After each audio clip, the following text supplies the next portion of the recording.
C'est votre édition régionale tout de suite. Ne bougez pas. Juste après, vous retrouverez les prévisions météo, la tendance notamment du début de votre week-end. La lutte contre le cancer du sein à l'honneur à l'occasion d'Octobre Rose. Chaque année, 55 000 nouveaux cas de cancer du sein sont détectés. C'est le premier cancer féminin, mais il se guérit dans 9 cas sur 10. À Lille, le centre Oscar Lambret se mobilise dans le cadre d'Octobre Rose avec des ateliers organisés du 8 au 12 octobre. Une campagne d'affichage a également été mise en place pour faire face au cancer avec humour. Le but est de dédramatiser et de rappeler que le dépistage précoce est essentiel dans la prise en charge de la maladie. Tout est fait également pour réduire les effets secondaires des traitements et permettre aux patientes de retrouver une vie agréable après la chimio, comme nous le confirme le docteur Marie-Pierre Chauvet au micro de Xavier Silly. Comme vous le savez, c'est une maladie très fréquente, c'est quand même une maladie qui se guérit de mieux en mieux, avec des personnes qui veulent reprendre le cours de leur vie le plus rapidement possible.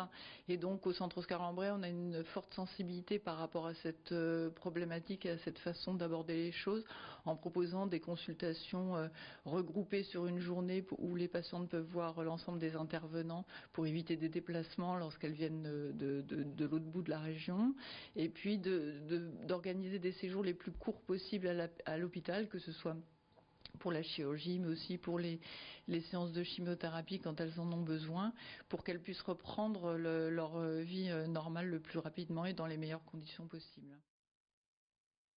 Direction Dunkerque dans cette édition régionale chez ArcelorMittal avec l'inquiétude des syndicats CGT et CFE-CGC après le rachat du groupe sidérurgique italien Ilva. Ce rachat, c'est une opération importante de croissance externe car il permet d'acquérir l'acierie du groupe Ilva située dans les Pouilles à Tarentès dans le sud de l'Italie.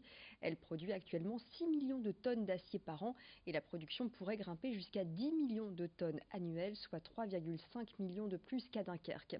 Mais il y a un problème car l'Europe demande à ArcelorMittal de se séparer d'une partie de sa production pour ne pas avoir le monopole de l'acier sur le continent. Les syndicats craignent donc que l'acierie de Tarentès exporte à l'étranger et vienne ainsi concurrencer le site de Dunkerque qui produirait donc forcément moins. Explication recueillie sur place par Morgane Ryan. Le groupe nous affirme que c'est plutôt pour arroser le marché méditerranéen, le marché italien et le marché méditerranéen, donc il n'y aurait pas de collusion, on va dire, avec nos marchés traditionnels ici, Dunkerque et Atlantique et Lorraine. Ça, c'est à voir dans la durée, parce qu'on a souvent entendu des groupes qui étaient censés arroser les pays locaux, les périmètres locaux et qui finalement se mettaient à exporter ensuite à d'autres endroits. Mais surtout pour nous, c'est un risque de mise en concurrence sur la question des investissements industriels, sur la question de la productivité des sites, sur la question des budgets alloués par exemple à la recherche et développement, aux questions environnementales, et donc beaucoup de questions de fond qui se posent autour de ce rachat. Cette question à présent, comment se comportent vos députés sur les réseaux sociaux depuis leur élection? C'est la question que s'est posée le site d'information locale Médiacité qui vient de publier les résultats d'une enquête après avoir observé les comptes Twitter des députés de la région. L'enquête concerne 50 députés au total et leurs tweets ont été donc observés depuis juin 2017. Le directeur du site d'investigation était sur notre plateau ce matin et il nous donne quelques éléments de réponse. C'est pas à moi de noter les parlementaires, mais en tout cas, ça donne quelques indications. Par exemple, est-ce que les parlementaires sont suivistes ou est-ce qu'ils sont frondeurs? C'est-à-dire, est-ce qu'ils votent en phase avec les consignes de leur parti? Et là, on voit que, par exemple, dans le Nord, la députée la plus frondeuse est une députée En Marche, qui s'appelle Jennifer de Temerman, elle est députée de Valenciennes, à la circonscription Valenciennes Nord, et elle vote dans un cas sur 4 différemment que les consignes de la République En Marche. Elle s'est notamment beaucoup opposée sur la loi Asile et Immigration. Derrière elle, on a d'autres députés, notamment un député constructif, c'est-à-dire on est là dans le monde des républicains, mais républicains plutôt centre-droit. C'est ça, ce genre voilà, et c'est Vincent Ledoux. Vincent Ledoux, donc député de Ronquet et de Tourcoing, vote assez régulièrement à 15%, dans 15% des cas, différemment des consignes de son parti. Je pense que c'est important que le public en fait ait connaissance de l'activité de leurs parlementaires, hein, ça fait partie de la démocratie.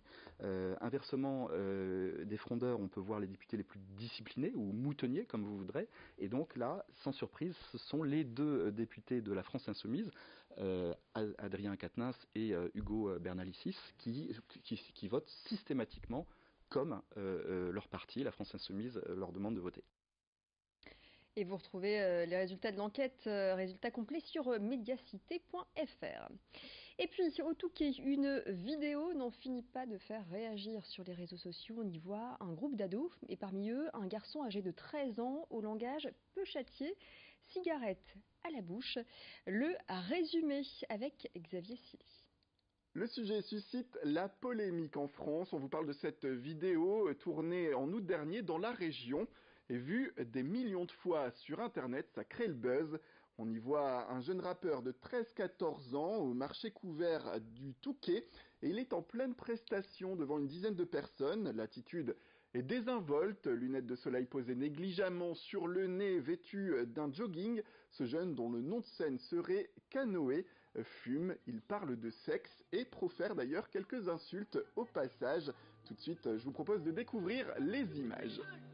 Tu viens kicker tout seul, hey, tu parles de cul de seul, hey, casquette Adidas, et petite survêt de la gosse, viens pas faire la pétasse, dans la rue personne t'accoste, sur une instru Gucci, je me lève... Vous l'aurez remarqué, le style veut imiter les rappeurs actuels, mais dans la bouche d'un enfant, eh bien cela peut créer la polémique.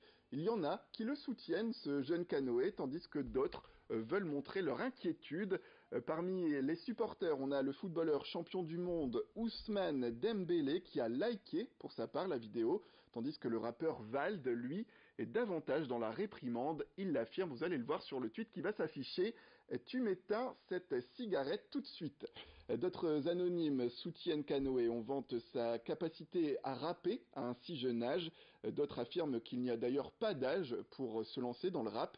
D'autres affichent leur malaise, comme ceux qui comparent leur enfance un peu plus naïve à l'enfance de ce jeune homme qui aujourd'hui rappe en fumant des cigarettes. Le buzz est en tout cas là. Le rappeur a d'ailleurs sorti depuis l'arrivée de cette vidéo et depuis le buzz qu'elle a créé d'autres prestations tout aussi fleuries. On attend bien sûr la suite ou pas. Allez, fin de cette édition, tout de suite la météo.